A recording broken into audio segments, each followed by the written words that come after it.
Bom dia, meus amigos. Bom dia, Professora Ivone Lixa, professor Marcelino, bom dia, tudo bem? Bom dia. Tudo bem. Bom dia. Nós estamos entrando ao vivo agora no perfil do curso de Direito da Universidade Regional de Blumenau.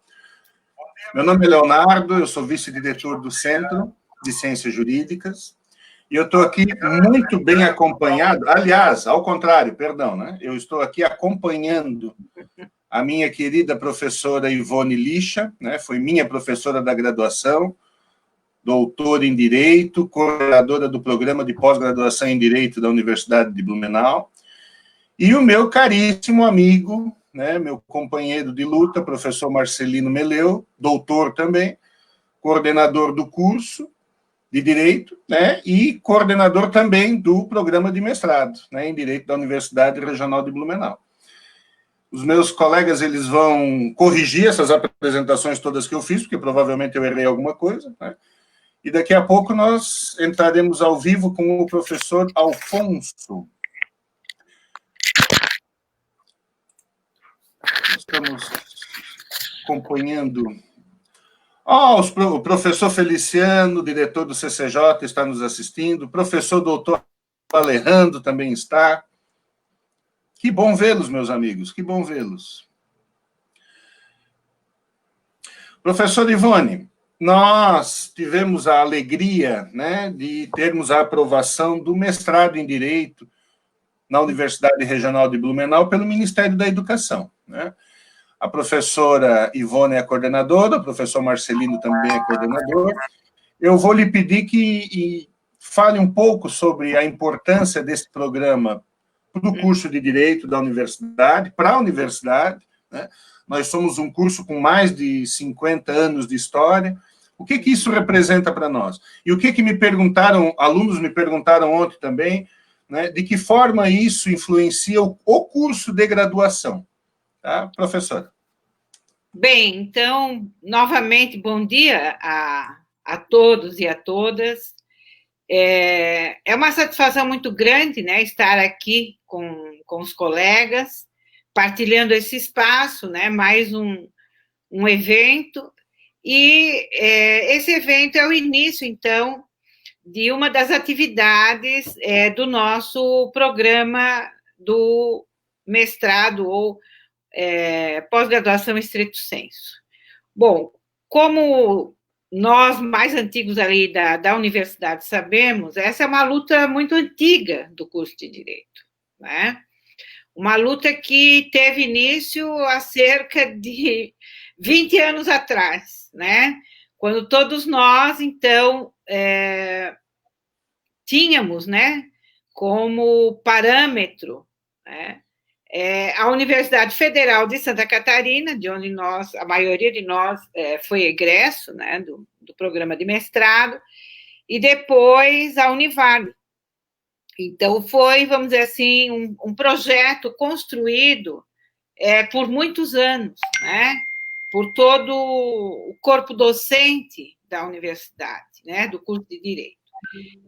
Ao longo dos anos, foram inúmeros os esforços e os investimentos, não só financeiros, né, como também pessoais, ou seja, um investimento imaterial, vamos dizer assim, né, e, sobretudo,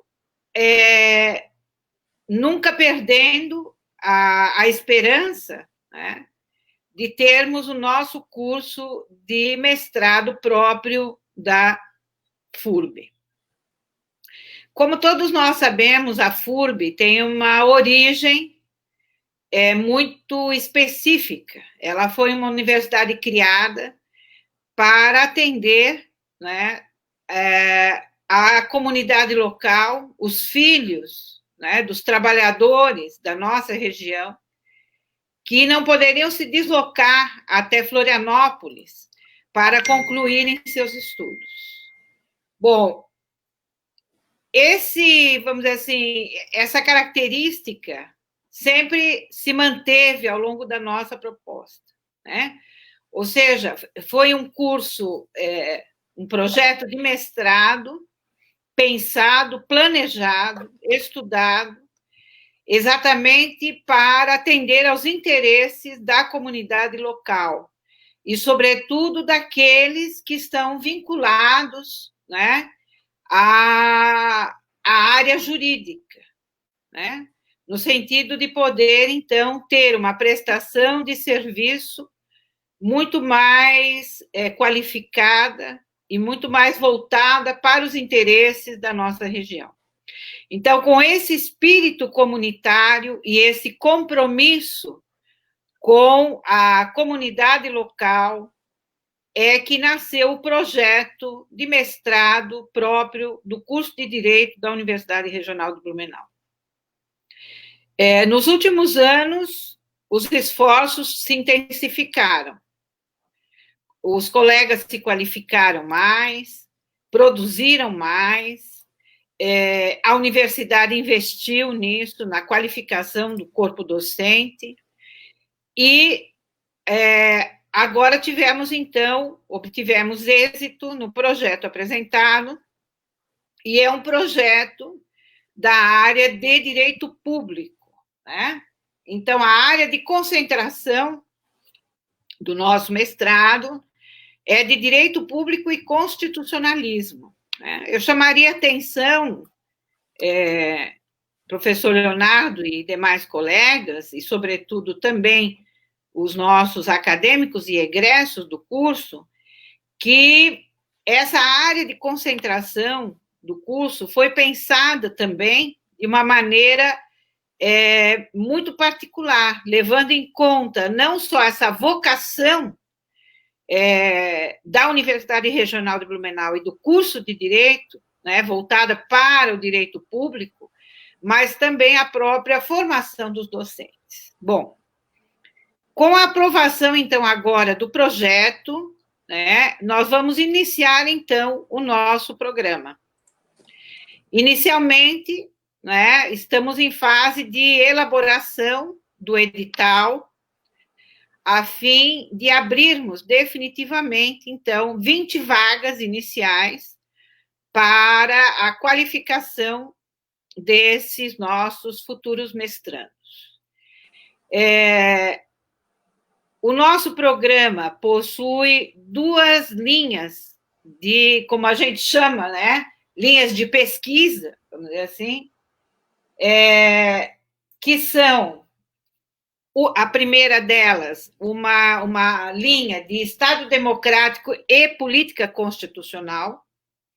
Então, vejam que essa linha de pesquisa, ela abarca, né, toda uma formação e uma discussão acerca de um tema extremamente relevante nos dias de hoje, que é exatamente a natureza e a característica do Estado democrático, né?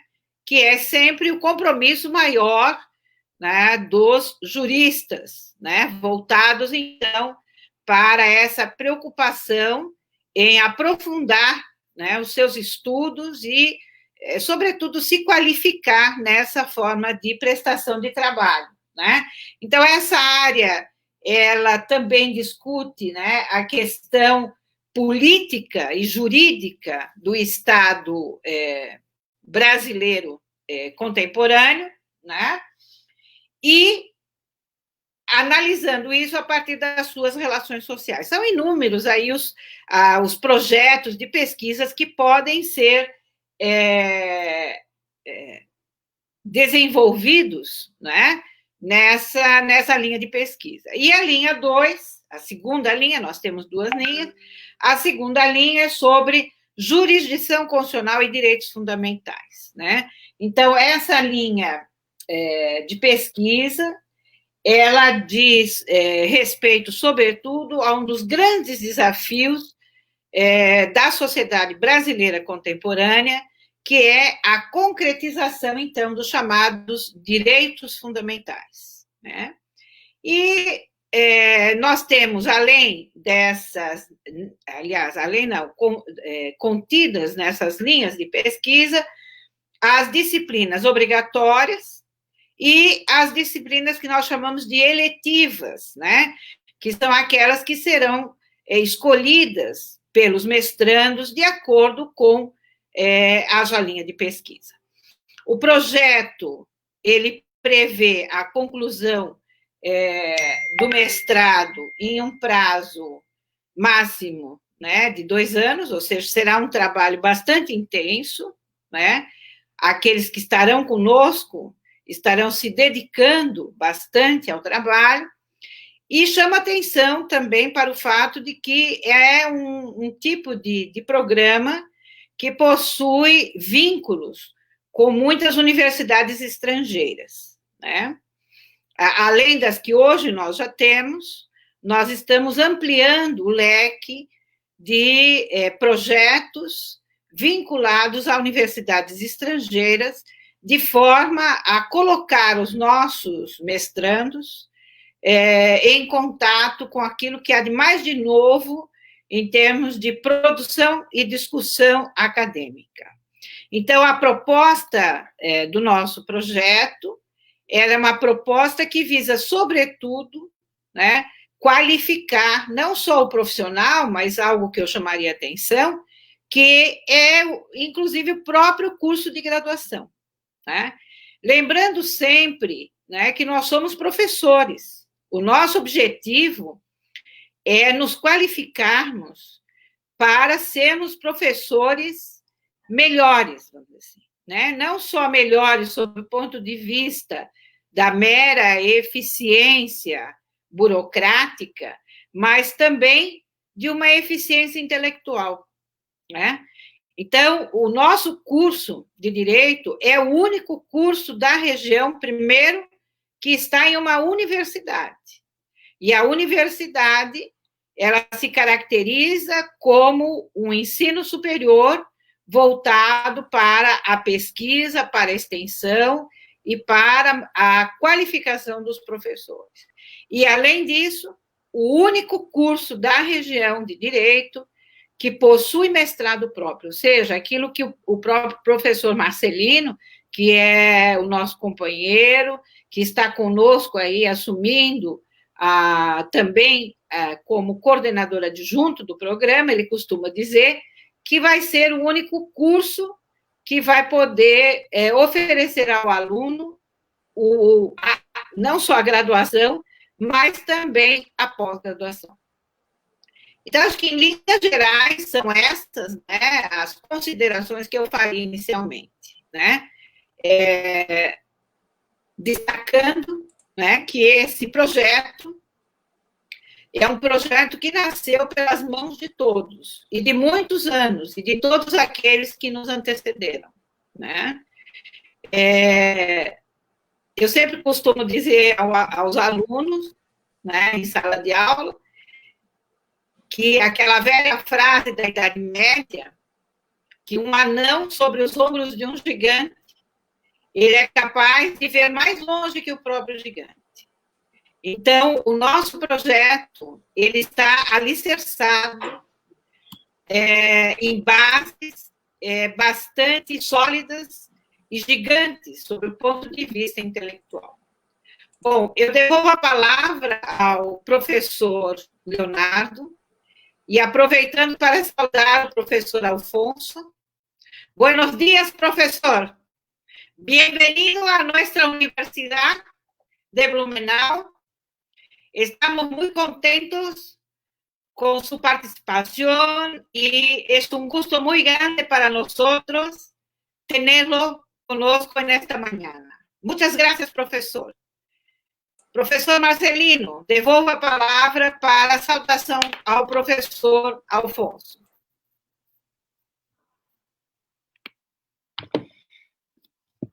Então, buenos dias, professor Alfonso. Gracias por su cooperação com nós.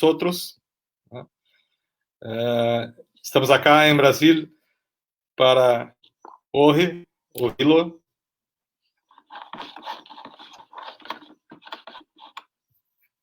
Léo, estão me ouvindo, Leonardo? Alô? Olá. Sim, alto e claro. Buenos dias a todos. Gracias. Bom dia, professor. Prazer tê-lo aqui conosco. Profesor Marcelino, buenos días. Gracias por la invitación. ¿Ya empiezo?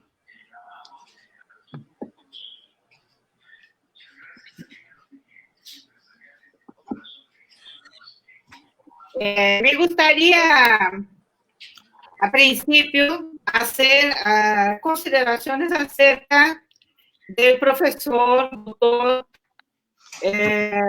Alfonso. El profesor Alfonso tiene una contribución muy grande para el estudio del derecho. Sobre todo porque su trabajo es muy conocido en toda la América Latina, particularmente en México, donde el profesor es pesquisador. Su trabajo principal es relacionado con investigaciones acerca del derecho internacional. Es un campo muy interesante del derecho y es con mucho gusto que ya vamos a empezar en el día de hoy con una pequeña charla con el profesor, dándole buenas venidas. Bienvenido, profesor, y voy a pasar ya de inmediato para que empiece con sus consideraciones. Muchas gracias. Buen día. Obrigado, pero convite. Agradezco la invitación a todos los organizadores para platicar en este día de un tema que se me hace interesante. Quiero compartir una presentación.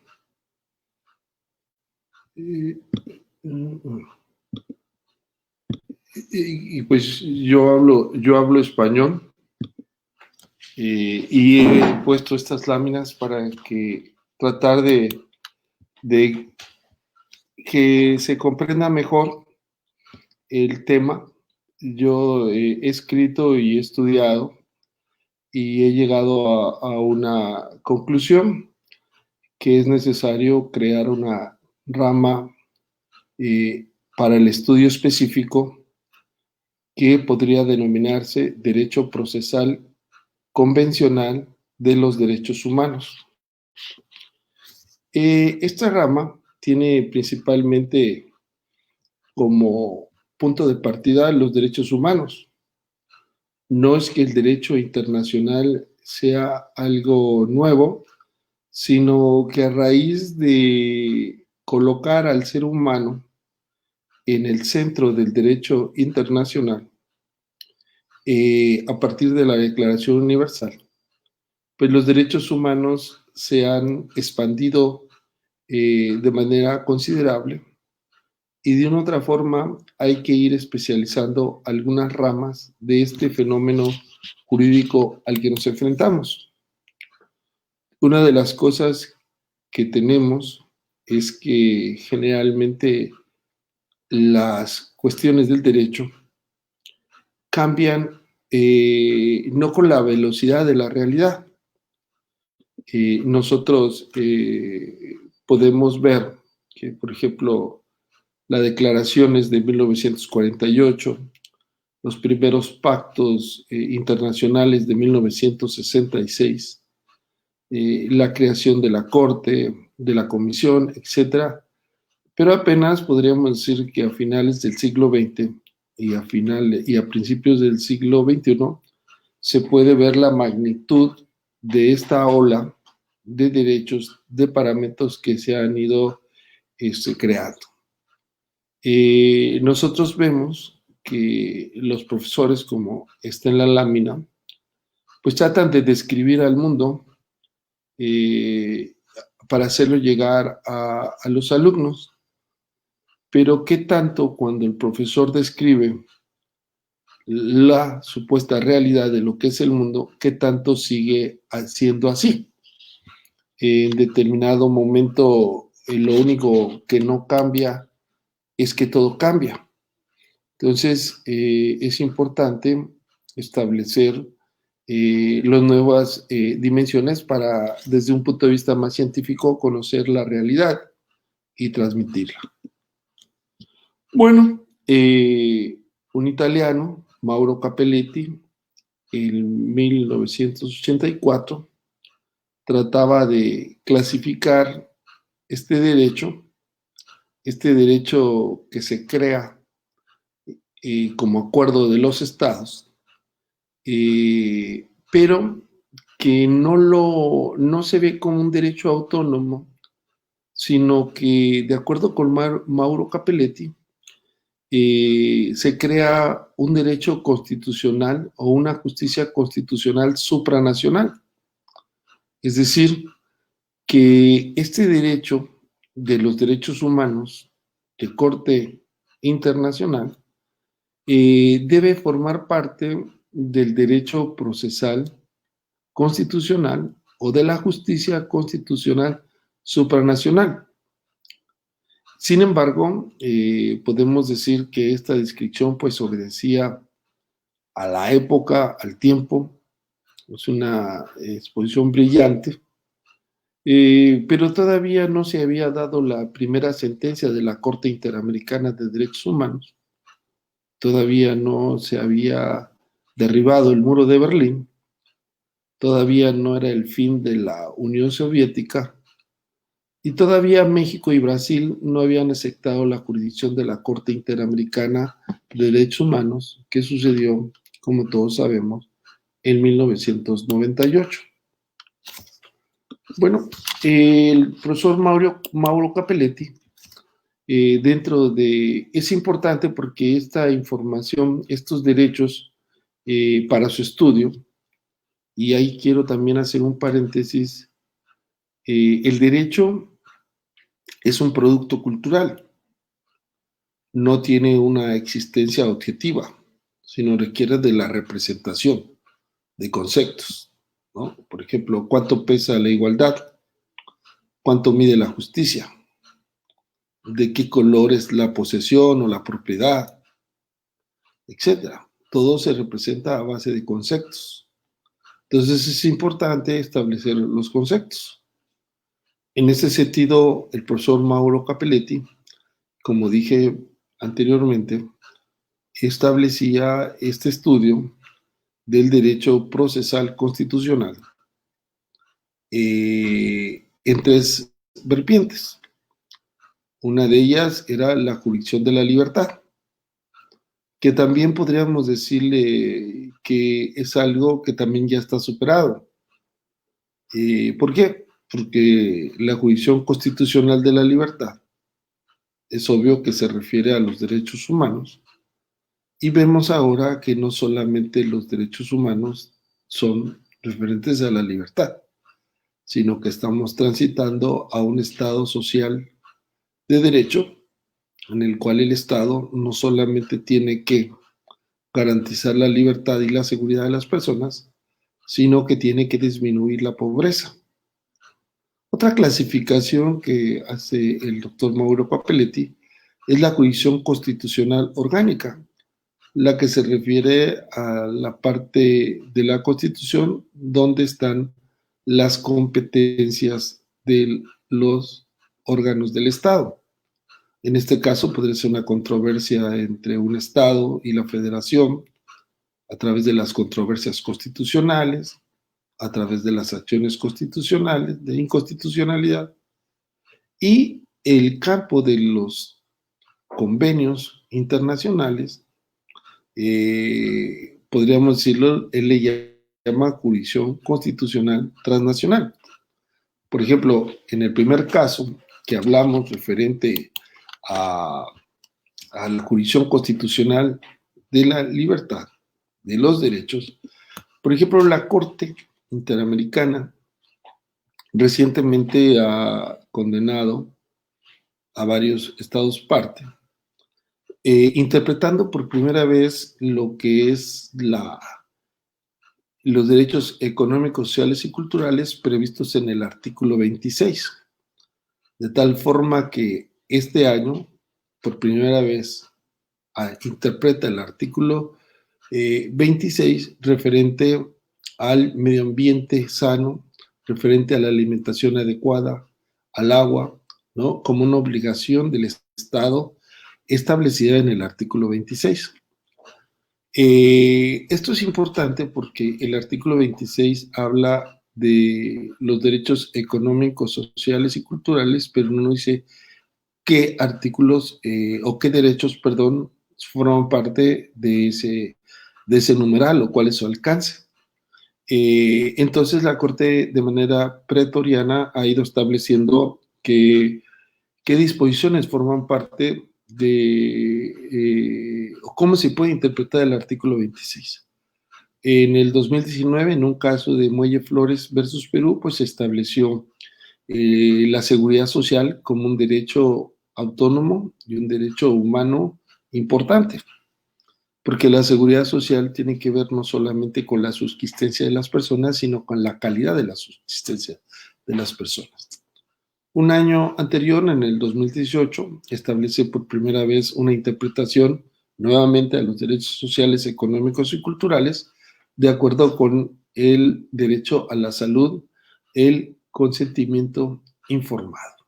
Entonces vemos que recientemente la Corte Interamericana ha empezado a interpretar, dándole un efecto expansivo. Yo le he llamado el efecto de los derechos humanos más por generaciones, que es el Big Bang de los derechos humanos, porque tiene un efecto expansivo. Y de una otra manera, esto pues no lo podían ver los tratadistas antes de que surgiera. Por eso es importante ir adecuando el estudio del derecho a la nueva realidad. Bueno, un elemento importante es que la ciencia, para comprender su estudio, va formando categorías fundamentales. Estas categorías fundamentales son conceptos que dan origen a otros conceptos. Por ejemplo, si nosotros hablamos de la vida, si hablamos de biología, el concepto fundamental de la biología es la vida. Ya después podríamos clasificar en vida animal y vida vegetal. Bueno, aquí el concepto fundamental que la propia ONU ha establecido para los acuerdos bilaterales, multilaterales, es el convenio. De hecho, en Europa, cuando se habla de los derechos humanos, se habla del Convenio Europeo de Derechos Humanos. Entonces, el concepto muy importante es el convenio, y que su uso genérico, de acuerdo con la propia ONU, pues establece un derecho convencional, un derecho que nace de la convención. Aquí también es importante detenernos porque resulta que pues, todo lo que hace el ser humano como ser gregario requiere de un elemento de existencia como todo acto jurídico. Y ese elemento de existencia es la voluntad. Esto lo podemos ver en la familia, en las naciones con el contrato social y ahora con el derecho convencional que realizan los estados para determinar determinadas instituciones y determinadas normas. En el ámbito académico, en México, se ha escrito que hay que hacer una transición en los abogados que se están formando, porque parece ser que los planes de estudio, los programas académicos, pues todavía no están conforme a la nueva realidad. Esto es importante porque, como ya todos sabemos, pues los estados parte del Sistema Interamericano de Protección de Derechos Humanos, pues antes nos reuníamos con colegas de diferentes partes de Latinoamérica para hablar de un derecho comparado.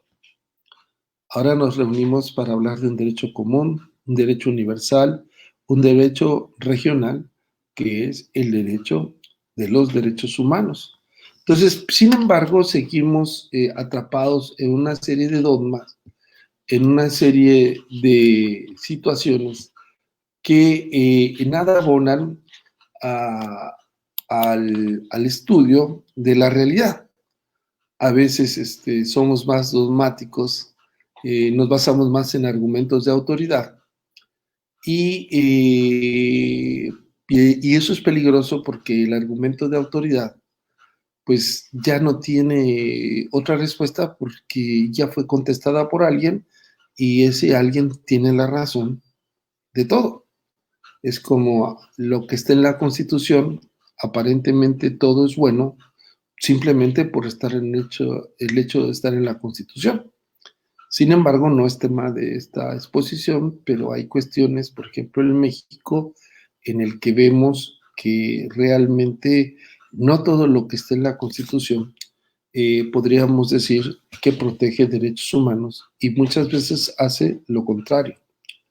Este nuevo paradigma, este cambio de paradigma, realmente, de acuerdo con profesores mexicanos, hace necesario que los estudiantes, cuando egresan de las aulas, tienen como obligación, vamos a llamarle así, el haber conocido los tratados internacionales en los que México es parte,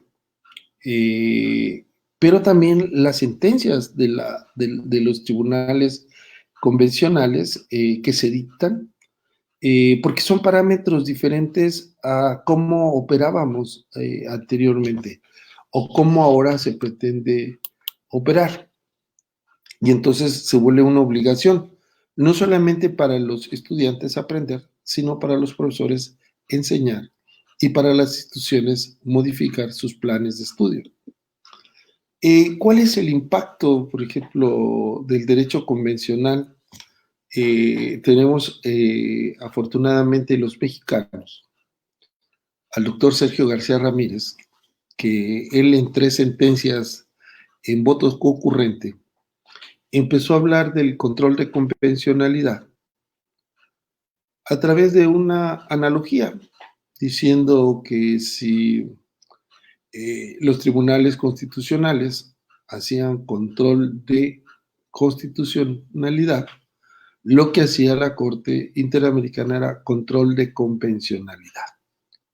Y en una charla, él establece la dimensión de ser parte del sistema interamericano.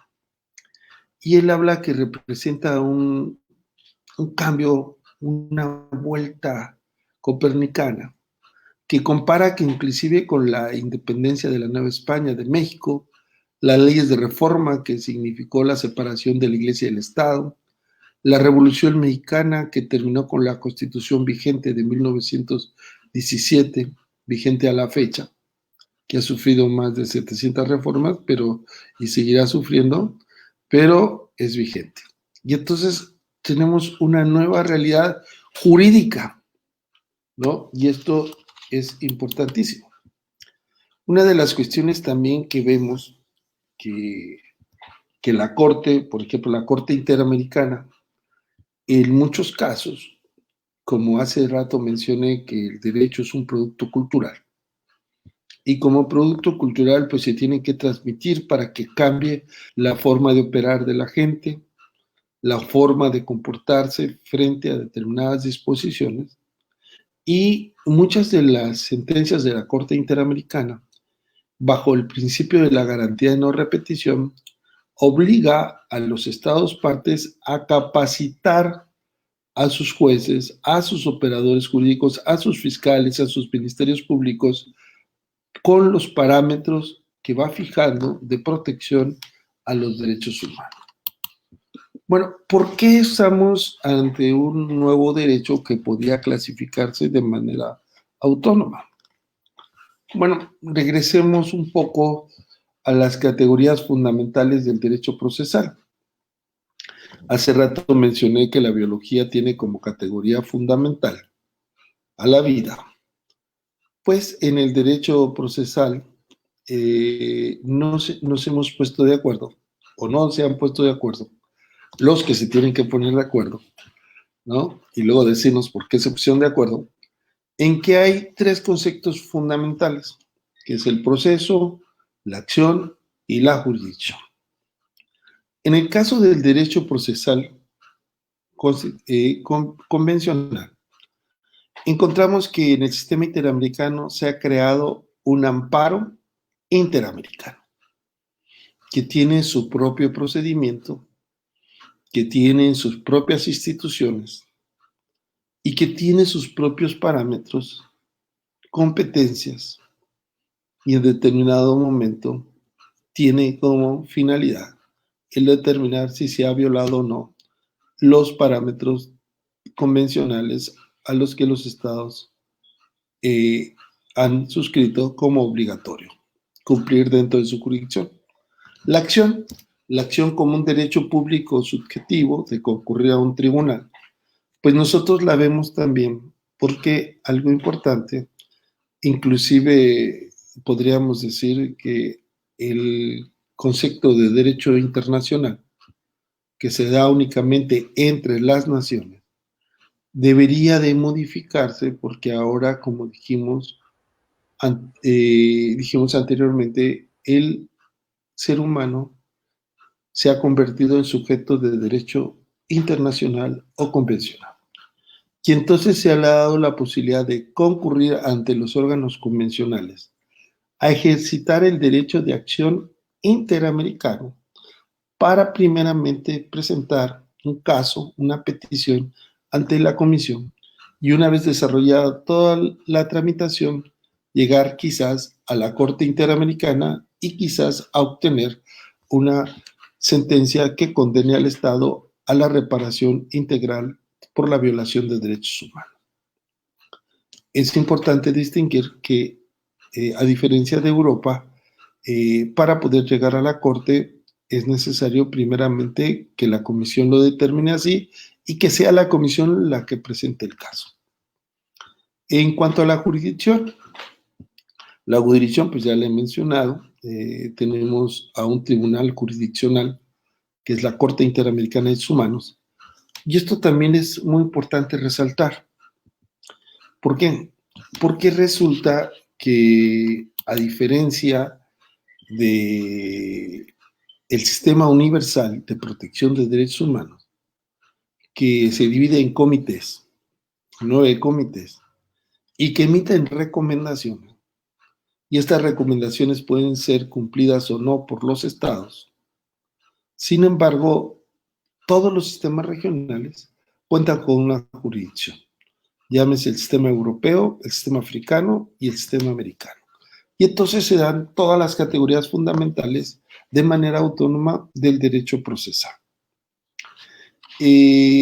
Algo que también nos lleva a replantear este estudio es establecer quizás una definición de derecho. Una definición de derecho porque, bueno, en México, si a uno le pregunta a un estudiante y a los que fuimos estudiantes en una época, pues le pregunta a uno, ¿qué es el derecho? Inmediatamente va a decir, es el conjunto de normas jurídicas que regulan la conducta externa del hombre en sociedad. Es el conjunto de normas jurídicas. Y entonces, ¿qué quiere decir? Que la visión de los que estudiamos derecho era hacia la norma, hacia la regla, no al ser humano, sino que nuestro estudio era cuestiones abstractas, cuestiones que estaban ahí detenidas en el tiempo y que en determinado momento pues no nos decían nada. Porque ese conjunto de normas son un instrumento, pero tienen una finalidad. Y entonces es como si dijéramos que el ser humano es el conjunto de huesos y tejidos. Pero el ser humano es más que ello, como todos sabemos, y el derecho es más que normas. Una crisis del derecho positivo ha sido los principios que no tienen una respuesta a priori a un problema, sino que marcan la finalidad que se tiene que cumplir. Y entonces el lenguaje se convierte en un instrumento, en una herramienta importante del derecho para lograr la convivencia humana de manera armónica, consigo mismo, con otros seres vivos y con el medio ambiente. Inclusive podríamos decir, hoy se habla de compromisos del derecho, no solamente para las personas que hoy estamos vivas, sino para las futuras generaciones. Y entonces aquí lo que se trata de proteger es a todos.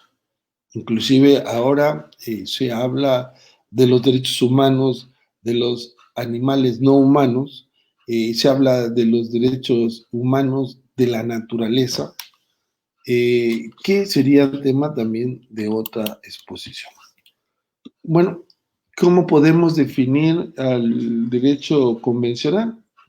Bueno, como un sistema de normas, reglas y principios creados mediante pactos internacionales en el que se establecen directrices a seguir e instituciones comunes entre los estados. Y es importante, y a mí no me gusta el concepto supranacional, porque si yo realizo un contrato de compraventa, un contrato de arrendamiento, las cláusulas o las normas o los acuerdos no son normas supraindividuales, son normas contractuales, normas convencionales. Entonces no son normas impuestas, son normas acordadas. Y si yo no cumplo con ese contrato que realice, pues voy a ir a un tribunal si es que me demandan, y ese tribunal no es un tribunal supraindividual, sino es un tribunal bajo el amparo del contrato social. Como ya vimos también, bajo el amparo de el acuerdo, el consentimiento de los estados. Bueno, en la realidad se han establecido una serie de conceptos, jurisprudencia convencional, control de convencionalidad, derecho convencional, interpretación convencional, etc. Y entonces es obvio que no podemos dejar desapercibido que hay algo ahí que no encaja con lo que antes teníamos previsto. Y también se han generado diferentes conceptos, aparte de los conceptos que llevan el nombre de derecho convencional o control difuso de convencionalidad. Hay otros conceptos que se han creado, como el bloque de constitucionalidad, que es podríamos decir, es una figura que los constitucionalistas llaman para decir que es parte de la Constitución. Y una serie de conceptos que podemos ver que han cambiado algunas de las cosas que ya estaban previstas en nuestro derecho. Bueno, aquí está en español, es el artículo 38 del Estatuto de la Corte Internacional Penal y habla de las fuentes del derecho internacional. Lo voy a pasar para que no. Bueno, ahora, la Convención Americana sobre Derechos Humanos es importante para su estudio dividirla en dos partes. La parte es sustantiva, que se refiere al catálogo de derechos y libertades que los estados partes se obligan a cumplir, y la parte orgánica que establece los organismos convencionales y los procedimientos y proceso de control convencional. Es bien importante dividirlo porque resulta que la parte sustantiva es una parte que se integra directamente al derecho nacional. Es decir, los derechos y libertades de carácter sustantivo se incorporan a nuestro sistema nacionales. Todos los tratados internacionales de derechos humanos son de aplicación directa. Y no solamente se incrustan en el derecho nacional, sino que se incrustan en zona VIP, es decir, se incrustan a nivel constitucional.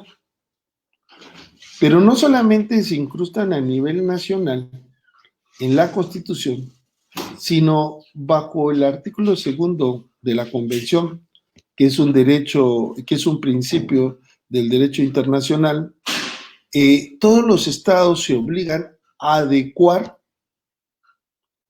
y a realizar todas las gestiones necesarias para que los sistemas nacionales se adecúen conforme a la Convención. Y en este sentido se ha dicho que la Convención es complementaria o subsidiaria, pero en lo que se refiere al derecho sustantivo, no es complementaria ni subsidiaria, sino que es invasiva y es profiláctica y depurativa, porque desde el momento en que los estados suscriben el convenio, inmediatamente están obligados a adecuar sus normas. ¿Cuáles? Todas. Y otra parte, la parte orgánica, que da vida al derecho procesal convencional, establece qué organismos se van a encargar, aparte del derecho constitucional, que el derecho constitucional de los derechos humanos y el derecho convencional de derechos humanos tienen como una finalidad común, porque recuerden que en la Declaración Francesa, en el artículo 16, se establece que si no hay un catálogo de derechos fundamentales, pues no estamos hablando de constitución. Bueno, este catálogo de derechos fundamentales se encuentra en la Constitución, pero ha habido un relevo, y ese relevo le llamamos derecho convencional, que ha venido a marcar nuevos parámetros de mejor protección a los derechos humanos. Y entonces ahora no es un monopolio de los estados el que internamente cumplan con la eficacia de los derechos humanos, sino que ahora se habla de una protección supernivel. Es decir, tenemos aparte un medios de control que no solamente están en nuestros países, sino que están en el ámbito convencional. Bueno, y como dije hace rato, tenemos un sistema universal, y este sistema universal no tiene jurisdicción en materia de derechos humanos, por eso es la importancia y desarrollo del sistema interamericano. Los sistemas regionales se han establecido, como también ya lo mencioné, en Europa, en Latinoamérica y en África. Digo Latinoamérica porque no es un sistema americano, porque la OEA integra a 35 países, pero solamente 20 de esos países han aceptado la Convención y la jurisdicción de la Corte Interamericana de Derechos Humanos, entre ellos México y Brasil.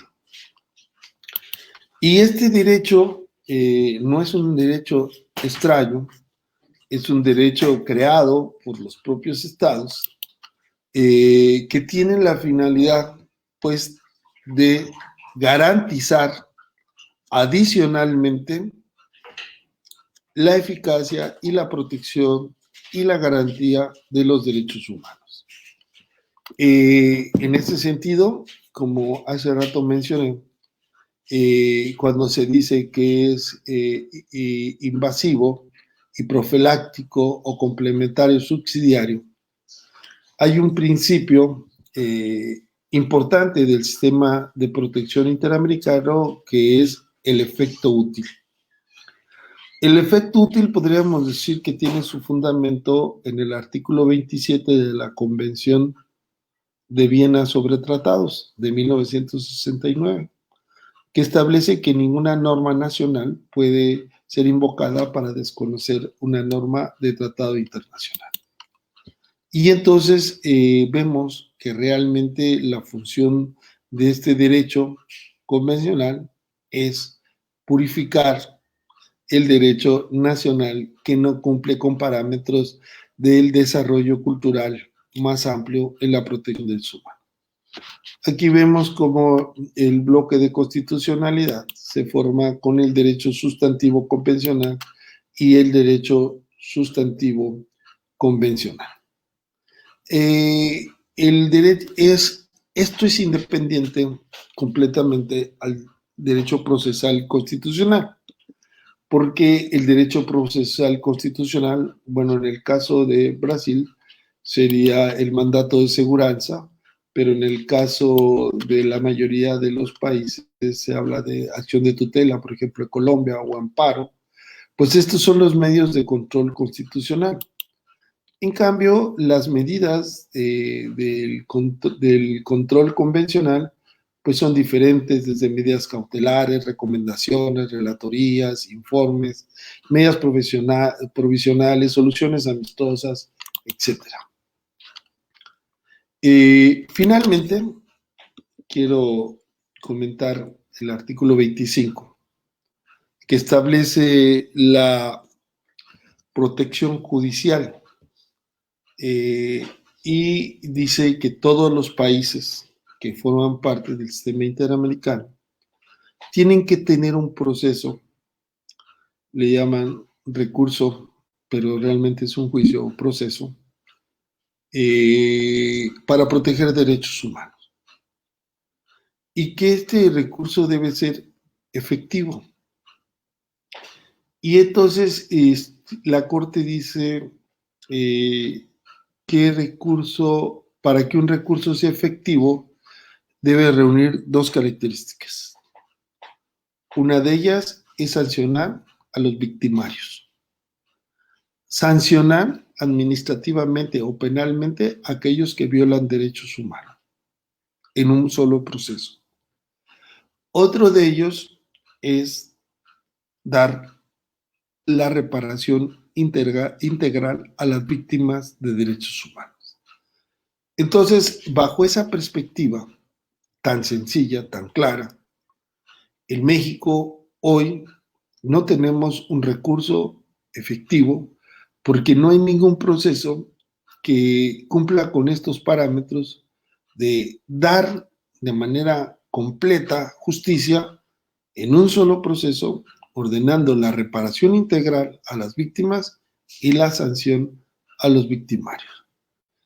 Estoy seguro que este va a ser un proceso que tenemos que llegar, porque la ruta ya está trazada y de una otra forma podemos ver que los parámetros interamericanos representan una evolución cultural más importante que los sistemas nacionales que se han quedado atrapados en intereses políticos y en dogmas que poco han hecho eficaz la protección y la justicia en nuestros países, donde Latinoamérica es una de las regiones del mundo donde la desigualdad social es abismal. Entonces aquí tenemos un gran compromiso, la academia, los operadores jurídicos, de establecer nuevos parámetros de protección de los derechos humanos para arribar a mejores condiciones de vida, para estar en armonía no solamente con nuestros semejantes, con los demás seres vivos y con la propia naturaleza. Bueno, esa es mi intervención. Espero que haya sido clara. Mi portugués no es muy bueno. Traté de hacerlo lo más pausado posible y pues estoy a la orden. Muchas gracias, don Alfonso. Y voy a empezar, si hay la posibilidad de umas perguntas. A professora Wanda, e agora eu vou falar em português, e sei que Dom Alfonso entende muito bem o português, né? A professora Wanda, que é professora nossa da instituição, ela faz uma pergunta ao professor. Diante dos choques de paradigmas adotados pelas jurisdições constitucionais e as decisões da Corte Interamericana de Direitos Humanos, como se dá a resolução tomada possível para além do controle da convencionalidade? E aí também parabeniza pela sua exposição. Com a palavra o senhor, professor. No entendí la pregunta. No sé si alguien me la quiere. A professora, professora Wanda. Sí. Não sei se ela está... Gracias, professora Wanda. Não sei se ela está com o microfone aberto, mas eu posso mais ou menos fazer uma síntese. O que a professora coloca é que existem choques, né, divergências entre as distintas jurisdições constitucionais nos diferentes países e as decisões da Corte Interamericana. Que há diferenças e existem choques, né? Sim. Então, como seria possível, né, solucionar essa problemática para além do controle da convencionalidade, ou para além do chamado direito convencional, como o senhor denomina? Sí, gracias, muy amable. Muchas gracias por la pregunta. Voy a tratar de contestar. Bueno, se ha desarrollado, como se ha dicho, el control difuso de convencionalidad. ¿Qué significa el control difuso de convencionalidad? Pues significa que debemos de proteger, en el caso concreto, los operadores jurídicos, la solución que menos perjudique a la persona. Aquí encontramos el principio pro homine. Mientras que en la supremacía constitucional, en el derecho constitucional, lo que importa es que impere la norma constitucional porque está en una zona, en la cúspide de la pirámide de Kelsen. En el derecho convencional lo que importa es la mejor protección posible. No importa si está en el catálogo nacional o en el catálogo convencional. Ahora, yo he dicho, la Corte a partir del 2006, en el caso Almonadí Arellano versus Chile, estableció que el control difuso, es decir, para todos, sin distinción, para todos los jueces, deberían de hacerlo de oficio. ¿Qué quiere decir de oficio? Sin que las partes que intervienen en un proceso lo soliciten, sino que el juez, conocedor de la materia jurídica, pues si de repente ve una norma que es inconvencional, pues debe dejar de aplicarla, no aplicarla. Y es algo muy sencillo, si uno tiene el conocimiento, porque no es, podríamos decir, un principio, sino es una regla procesal. Una regla procesal que implica que si hay una norma nacional que merma el alcance de la norma convencional, pues esta norma deberá dejarse de aplicar. O si esta norma no está desarrollada completamente, deberá interpretarse conforme a la convención. Todos los estados parte se han obligado a cumplir con la convención, pero no solamente con la convención, sino con la interpretación a la convención. El control difuso de convencionalidad tiene su fundamento en el artículo 2 de la convención, pero también tiene su fundamento en las sentencias que la Corte Interamericana ha ido creadas, principalmente a partir de Almonacid Arellano, y la más interesante final, que amplía, que expande la protección, que es en el caso Hellman versus Uruguay. Yo he dicho que si un juez dice, yo no apliqué control de convencionalidad porque las partes, los justiciables, no me lo solicitaron, pues puede ser que es ignorancia. Y si las Supremas Cortes o Cortes Supremas de nuestros países no aplican control de convencionalidad, es política.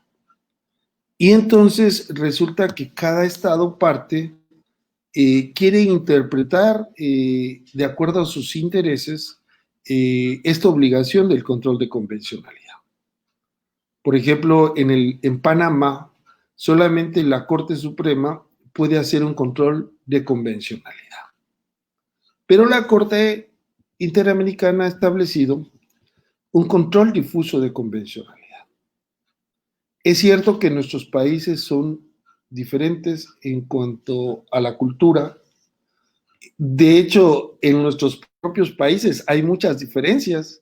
Y yo he estado en Brasil y no es la misma la parte gaucha que la parte de Río de Janeiro. O sea, hay muchas diferencias entre nosotros. Eso es algo natural.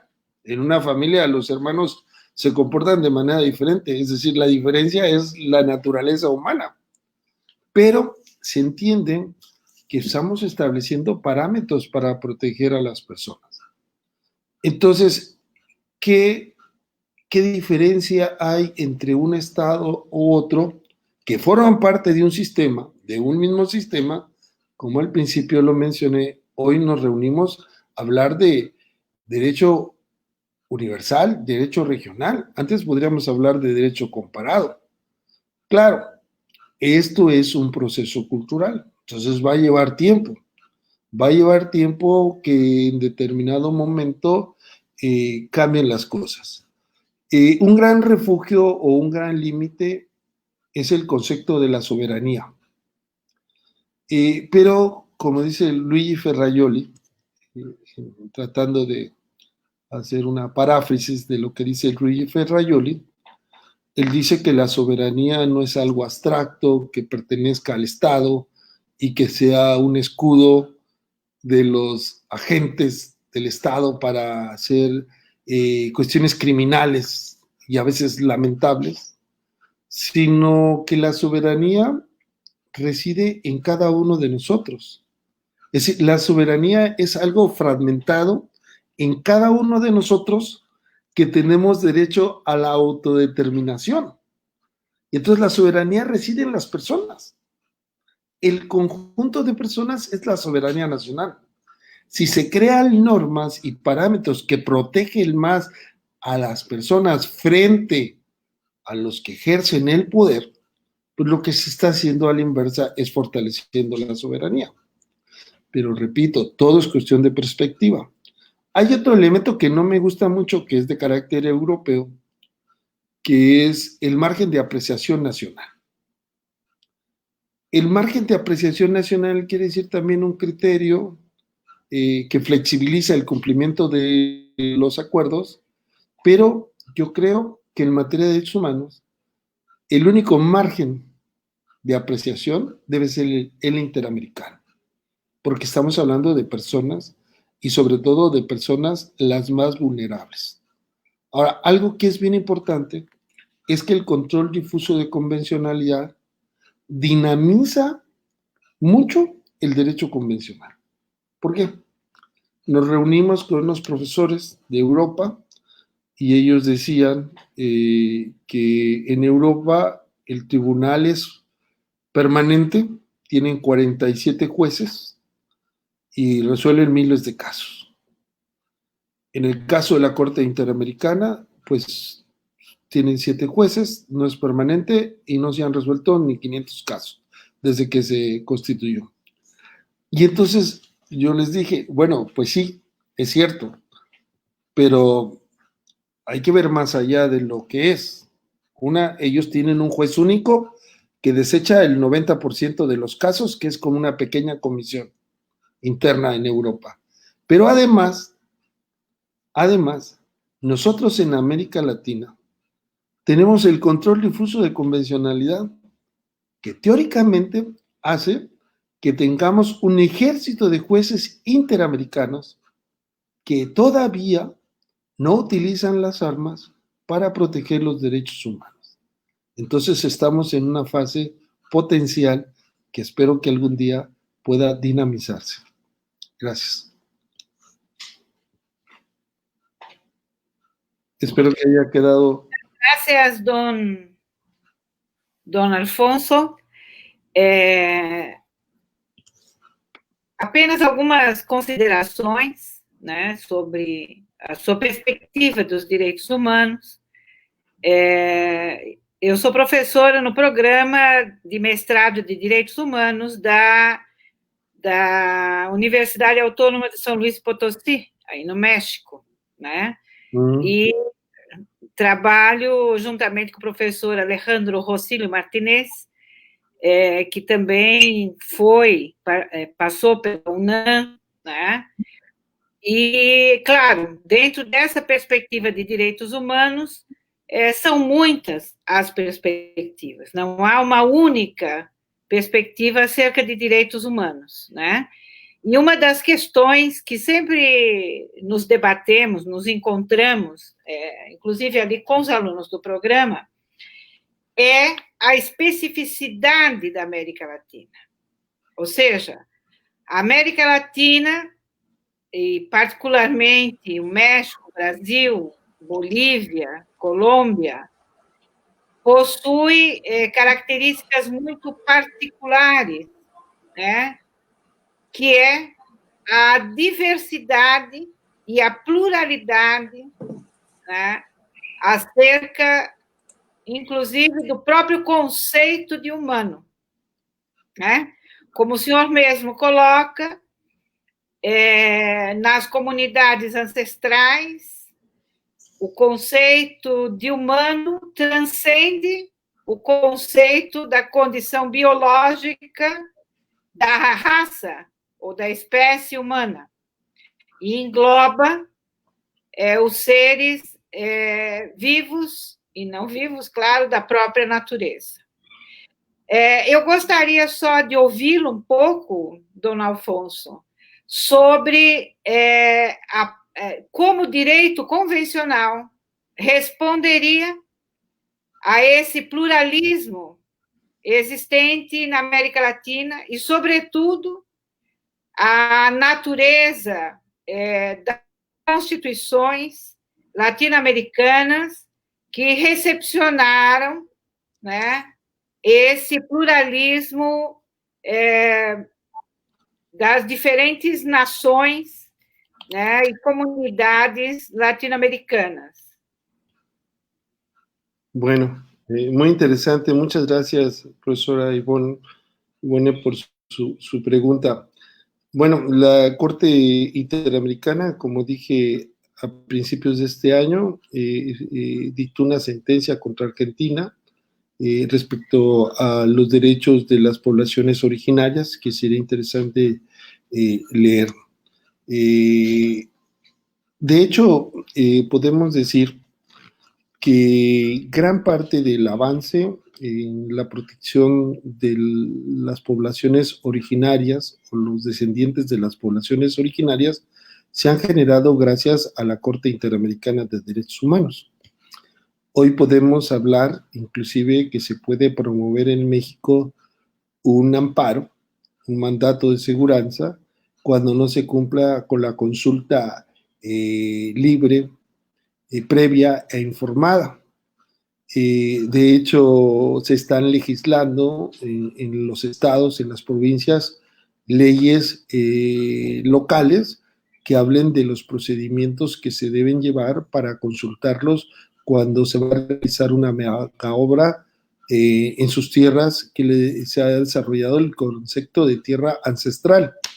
Y este concepto de tierra ancestral es muy interesante porque resulta que a pesar de que terceros de buena fe hayan adquirido estas tierras, la obligación que tiene el Estado es de reivindicarle esas tierras, regresárselas, Otra obligación que tiene es de marcar y expedir títulos donde se establezca cuáles son las tierras de esas comunidades, lo cual antes no se veía, ¿verdad? Antes no se veía porque en México cuando se construía una presa, pues no se pedía permiso ni se tenía ningún derecho, solamente se desplazaba a la gente a otro lugar de manera arbitraria y ahora ya hay una cierta resistencia.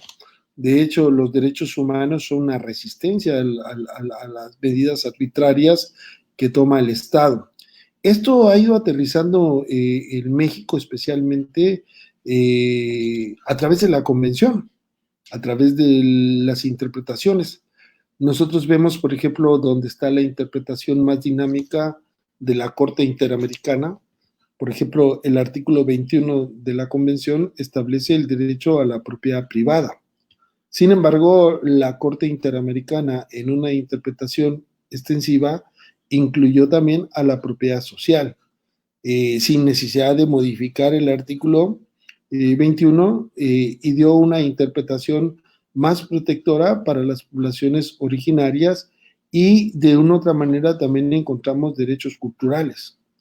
Todos sabemos que es importantísimo proteger y privilegiar en algunos momentos a los descendientes de las poblaciones originarias.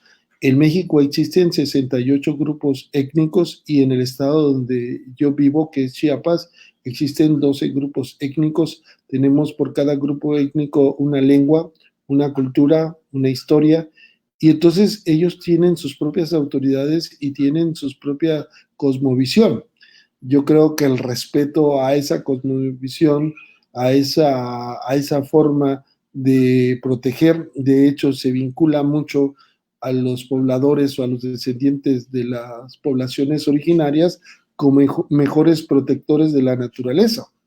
De hecho, esto se da mucho también, se ha desarrollado más en Bolivia y en Ecuador respecto a la mamapacha, que son derechos que tienen la propia naturaleza, que es algo así como impensable, pero razonalmente, pero sí emocionalmente es muy importante.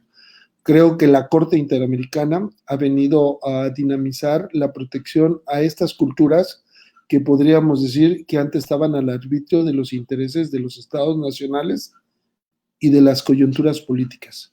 Entonces yo creo que ahí también la Corte, el sistema interamericano ha beneficiado inclusive más que algunos comités internacionales en la interpretación para la protección para los pueblos indígenas. Muchas gracias, professor.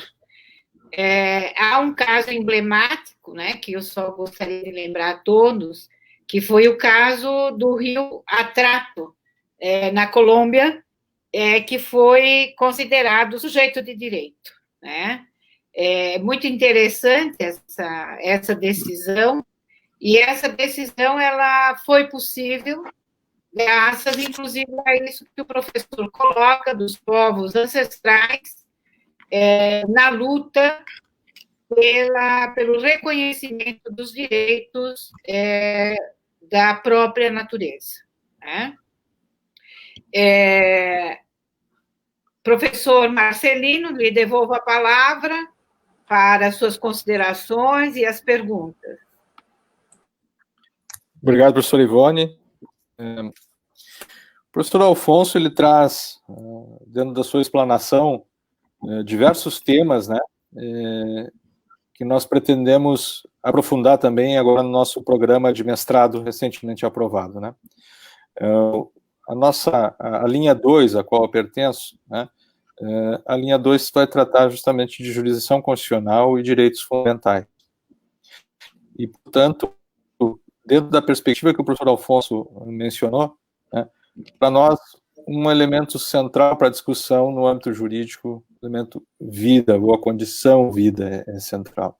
Então, me chamou muita atenção as colocações do professor Alfonso, que dialoga, né, nós não nos conhecíamos antes, nós tomamos tomamos a conhecimento de alguns escritos seus, participamos de algum congresso, gostamos muito do tema, e aí nós queríamos aprender um pouco mais com o senhor, aprender um pouco mais sobre essas perspectivas, justamente no futuro próximo, né, intercalar todas as pesquisas e formar um grande grupo, né, para essa discussão na América Latina sobre a importância dos direitos fundamentais e sua efetivação através do direito, que é a área do conhecimento nosso, né? Então,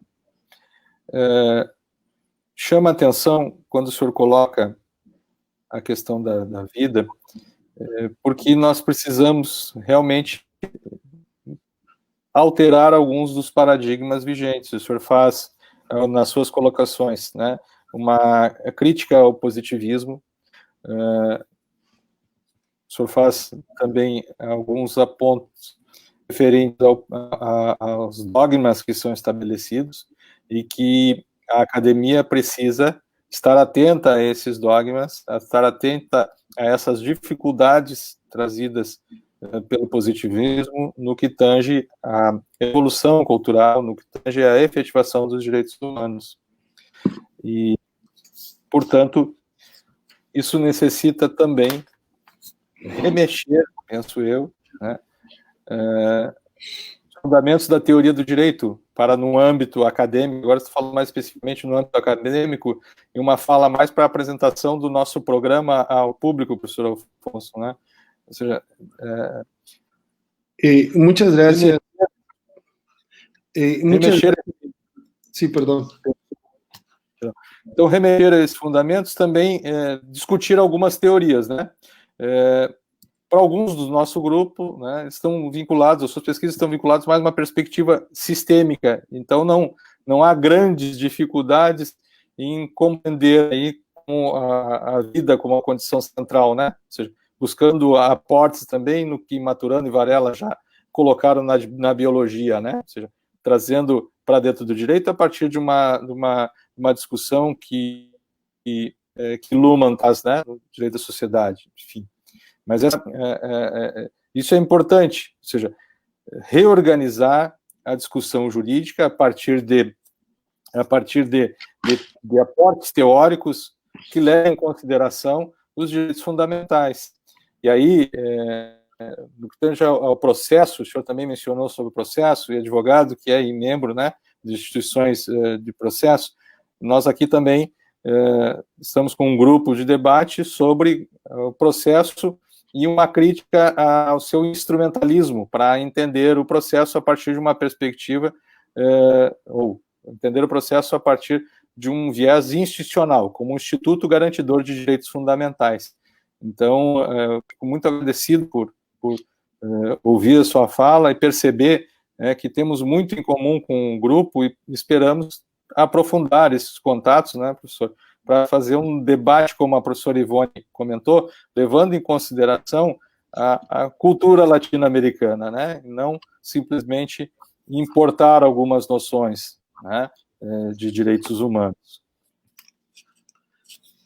Muchas gracias, muy amable por sus palabras.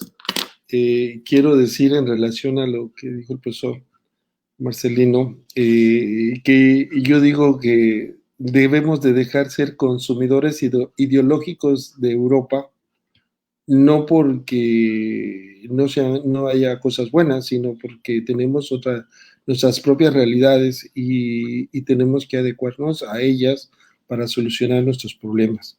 Y algo que también vi que se anotó es el referente al cumplimiento de las sentencias de la Corte Interamericana. Esto no es específico nada más de la Corte Interamericana. Por ejemplo, hay un caso, que ya lo mencioné, que es un caso Muelle Flores versus Perú, que es un señor que había logrado en 3 procesos, 2 en el Tribunal Constitucional de Perú, que se le otorgara una pensión por jubilación. Este caso llegó a la Corte Interamericana y llevaba 24 años que no se cumplía las sentencias del Tribunal Constitucional.